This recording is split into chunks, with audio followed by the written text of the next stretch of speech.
Vous avez des millions d'Algériens qui peuvent sortir un couteau dans le métro, dans une gare, dans la rue, n'importe où. C'est grotesque. Ce sont des propos qui sont des propos caricaturaux. Vous n'avez pas des millions d'Algériens qui n'attendent qu'une chose, c'est d'aller planter des gens dans le métro. Tout ça, c'est pas vrai. Dans le champ de la droite et de l'extrême droite, le discours va parfois prendre un tour violent.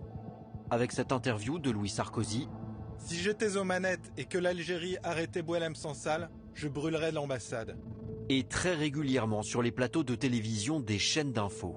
Je ne veux pas que mon pays devienne une colonie de l'islam et de l'Algérie. J'attends qu'il y ait plus d'OQTF renvoyés, moins d'égorgements.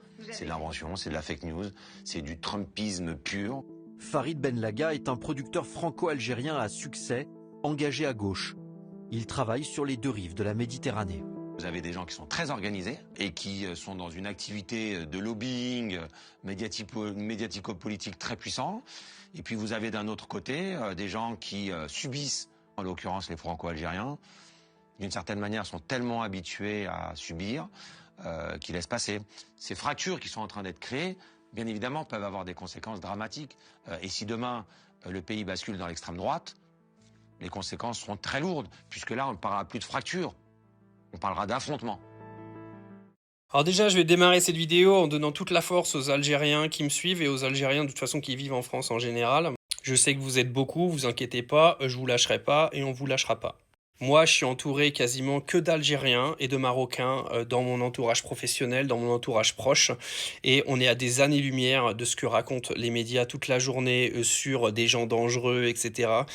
Vous savez, tout ça, c'est, comme il le dit très bien dans la vidéo, c'est un lobby politique, en fait. C'est-à-dire que c'est tout pour faire passer l'extrême droite en 2027. Il faut faire peur aux gens, il faut faire croire que les Algériens sont les grands méchants. Et vous savez que ce discours-là, il passe. Il passe particulièrement chez les plus de 60 ans, qui sont l'ancienne génération. Moi, j'en ai dans mon entourage chez qui je ne vais plus mettre un pied parce que j'ai entendu des conneries récemment que je ne peux pas supporter moi-même.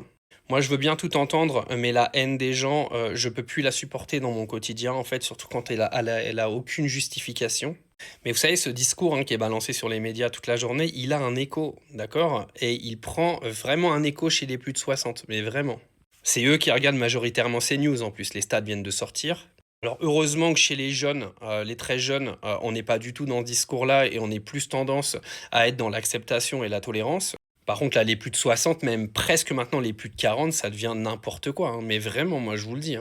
Le truc, c'est que pour monter la tête aux gens, ils arriveront toujours à te trouver un incident isolé pour essayer d'amalgamer tout le monde. C'est ça qui est une dinguerie, en fait. Mais vous inquiétez pas, les Algériens et les musulmans en général, on continuera de faire une contrebalance à tout ça et on fera tout pour que cette bande de fils de pute de fachos ne mette jamais un pied au pouvoir en France.